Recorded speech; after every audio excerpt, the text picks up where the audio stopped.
Está na hora para saber de pecuária aqui no canal do Criador com os destaques do noticiário Tortuga, que hoje tem informações dos avanços nas pesquisas com variedades de guandu e de preparação para a estação de monta.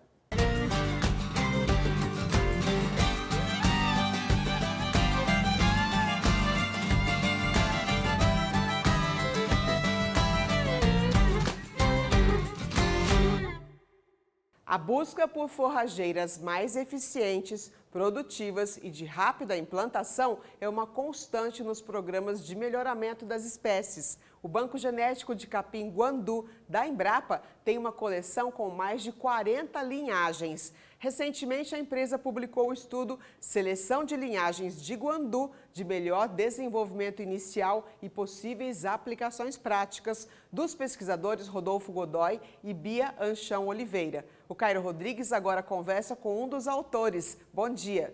Isso mesmo, Márcia. Vamos agora para o interior de São Paulo, exatamente em São Carlos, conversar agora aqui com o Rodolfo Godoy. Bem-vindo ao nosso programa de hoje. Bom dia, é prazer falar com vocês. Prazer é nosso em recebê-lo aqui. E, Rodolfo, a gente está sempre trazendo algumas conversas, uns bate-papos aqui no programa Noticiário Tortuga para falar aí sobre pastagem, porque, como a gente sempre fala, um bom pecuarista ele também precisa ser um bom agricultor, né, para ter aí uma pastagem de qualidade para o seu rebanho.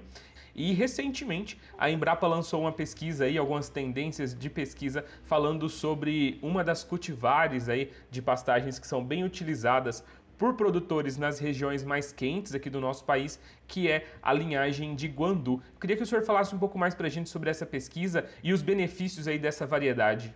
Essa pesquisa nossa com o guandu como forrageira, ela começou lá atrás, quando havia os campos de introdução, né, em que eram testadas várias leguminosas, houve destaque para o guandu e nós começamos, então, a trabalhar com a seleção de materiais para pastagem, como forrageira, né?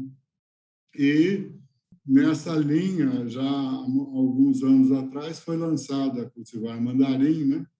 Que hoje está bem estabelecida no mercado, é bem conhecida.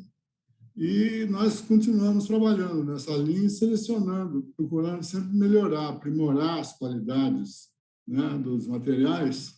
E, recentemente, nós chegamos a uma linhagem que ela tem uma velocidade de implantação mais rápida, né, que é a chamada G18. Não é um material comercial, é uma linhagem nossa ainda. E esse material, coincidentemente, isso é coincidência mesmo, é um dos que se destacou também na produção de grãos para alimentação humana. Mas um material com uma implantação mais rápida seria bem mais vantajoso, porque as leguminosas, no geral, são lentas, né, na implantação, custam um pouco para cobrir o solo. O guandu não é exceção. Então, houve uma pesquisa nessa linha e chegamos a uma conclusão, né, de uma linhagem que tem destaque nesse sentido. E quais as vantagens aí dessa implantação mais rápida que o guandu tem e outros benefícios também que ele pode ter aí para o rebanho? A implantação mais rápida dispensa outros tratos culturais, né? Que se for plantado sozinho, né? Agora, na recuperação de pastagens, esse tipo de coisa, quando é plantado em consórcio com gramíneas, né? Tem a vantagem dele poder se estabelecer rapidamente e sofrer menos concorrência da gramínea, né? Uma vez que ele vai ficar lá por um determinado tempo só. E como eu falei no início aqui, essa é uma pastagem que o produtor precisa colocar nos campos, aí, nas suas fazendas, nas regiões mais quentes. Ela não se adapta muito bem ao frio e também a períodos muito grandes de chuva, né? Não se adapta, ela não vai bem, no geral. Nós temos registros de ensaios, né, de produção de sementes de guandu até a altura de Londrina, consegue-se uma boa produtividade. Mais ao sul já não acontece geadas, tudo ele não suporta. E também nós não temos nenhum material de guandu que seja tolerante a encharcamento, entendeu? Ele vai bem na seca, mas não em terrenos encharcados. E quais outras dicas de manejo que a gente pode deixar aqui para os produtores que estão nos assistindo para terem uma boa produtividade na pastagem de guandu? O guandu, na verdade, ele tem que ser tratado como uma cultura, né? A parte agronômica é importante. As vantagens que ele tem é que ele não é muito exigente em fertilidade do solo, né? Embora ele responda muito bem à adubação, mas ele em princípio, vai bem onde outras leguminosas não iriam, né? Então, deve-se tomar os cuidados de acordo com o uso que ele for, a que ele se destina, né? No caso de que ele está sendo muito utilizado agora, na recuperação de pastagens e alimentação dos animais no período seco, né? Então, tem que ser plantado ainda, pelo menos no final da estação chuvosa, né? Para que ele não atinja alturas muito altas, não fique muito grande, né? no pasto, e é quando ele começa a ser consumido pelos animais, quando ele floresce, que é geralmente maio, abril, maio. Então, se plantando no final da estação chuvosa, consegue-se um bom resultado nesse sentido. Ou seja, um bom planejamento aí para os produtores, principalmente de regiões aí do norte, do nordeste e centro-oeste do país, é uma boa opção, sim, para suas pastagens, né, Dr. Rodolfo? Sem dúvida, sem dúvida. Nós temos uma porção de ensaios, experimentos, e a prática vem comprovando isso, né? O guandu mandarim tem sido muito utilizado nessas regiões, principalmente no centro-oeste. Obrigado mais uma vez pela sua participação aqui no nosso programa de hoje. Um bom dia aí para você e para toda a sua equipe na Embrapa. Eu é que agradeço a atenção. Muito obrigado. Bom dia a todos. O conteúdo do estudo da seleção de linhagens de guandu está disponível para ser baixado em PDF na Infoteca da Embrapa. E vamos para a nossa segunda entrevista do programa de hoje. Vamos reforçar informações sobre as vantagens da implantação de estação de monta nas fazendas de cria. O período para entourar as fêmeas geralmente é a partir de setembro, em quase todo o país. Portanto, já é hora de preparar o parque de matrizes para esse manejo. O Cairo Rodrigues está agora com o supervisor de vendas da DSM, Atos Bezerra. Isso mesmo, vamos viajar agora um pouco lá para o sudeste do Pará, mais exatamente em Marabá, conversar aqui com o Atos. Bem-vindo ao programa Noticiário Tortuga. Bom dia, cara. É sempre um prazer estar com vocês aqui.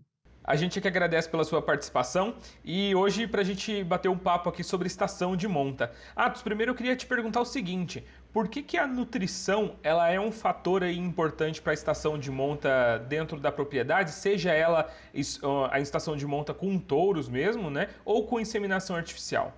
A nutrição, Cairo, é o pilar principal para qualquer fase, para qualquer categoria bovina. Principalmente se tratando de matrizes, onde o requerimento nutricional nessa fase, né, nessa categoria, ele é muito alto, né? Então, assim, se a fazenda não fizer um bom manejo nutricional dessas fêmeas que entrarão na estação de monta, poderá comprometer lá no resultado final, que é na produção de bezerro. Essas fêmeas, elas devem estar, né, com excelente score corporal, com um bom score corporal, para ser submetidas à estação de monta. Hoje a gente sabe que o produtor, para criar aí toda essa estratégia, ele precisa levar em consideração vários fatores, né? Eu queria que você citasse alguns deles aqui. Um dos principais fatores que a gente deve levar em consideração para essa categoria, que são fêmeas, né, que serão submetidas à reprodução, é a pastagem, tá? Então, assim, o pecuarista ele deve se programar, fazer uma boa reserva de forragem para essas fêmeas que serão submetidas, né, a desafio reprodutivo, elas tenham pasto em volume e quantidade para não afetar o score corporal dela. Existem outros fatores que o produtor precisa levar em consideração quando ele vai criar essa estratégia além do pasto? Sim, Caio, sim. Outros fatores são muito importantes, como, por exemplo, a suplementação nutricional, né? A suplementação mineral. Essa fêmea deve ter acesso a um suplemento nutricional, né? E que o consumo atenda o requerimento dela, tanto de macro quanto microelementos, para garantir que todo o processo metabólico, né, que toda a produção de hormônios seja garantida por esses minerais que são responsáveis pela síntese desses hormônios ligados à reprodução.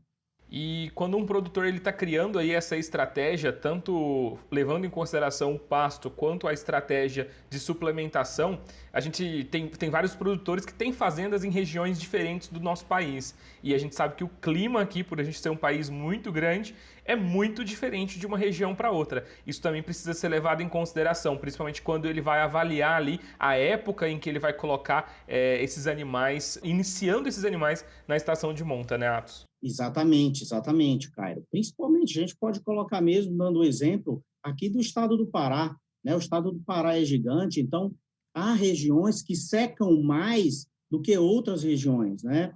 O sul do Pará, ele tende a secar um pouco menos do que o oeste do Pará, né? O sudeste aqui, onde eu estou, ele tende a secar um pouco mais do norte do Pará. Então, aqui, citar um exemplo como o Sudeste, que aqui tende a secar um pouco mais.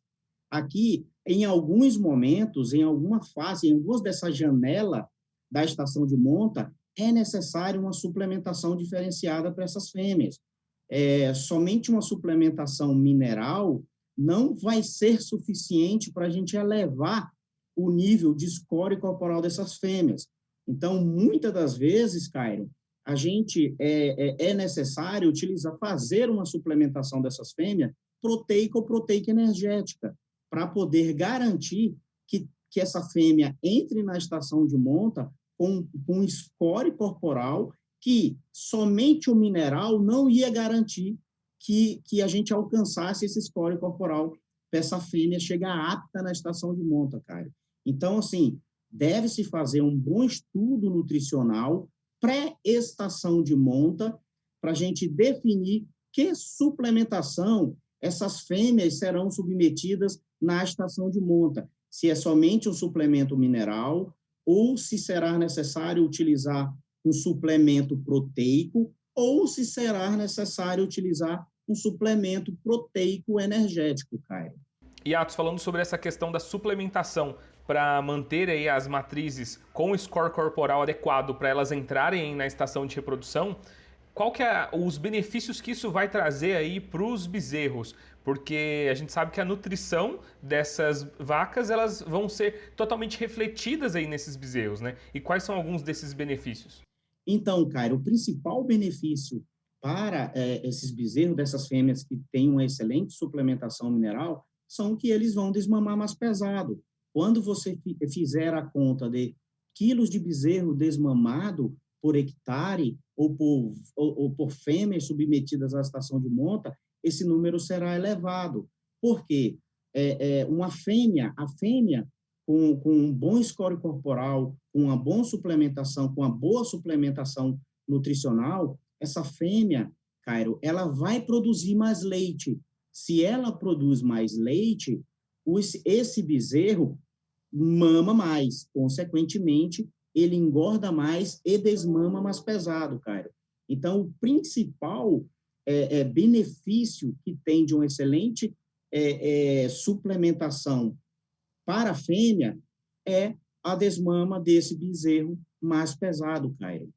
Isso mesmo, né, Atos? E como eu disse, o bezerro aí é totalmente o reflexo da sua mãe, da nutrição que ela recebe durante a estação de monta. Por isso a importância do produtor criar uma boa estratégia aí de suplementação, né? Atos, obrigado mais uma vez pela sua participação aqui no nosso programa. Um bom dia para você. Ô, Cairo, eu que agradeço o convite, estamos sempre à disposição para levar mais informações do estado do Pará para o Brasil. Estamos à disposição. Muito obrigado. Obrigada! E nós ficamos por aqui. Gostou dos temas de hoje? Você pode rever as entrevistas e quadros do programa, bem como de nossas edições anteriores, no canal do YouTube. Acesse, curta e compartilhe. O Noticiário Tortuga no canal do Criador é às 8 horas da manhã. Eu te espero!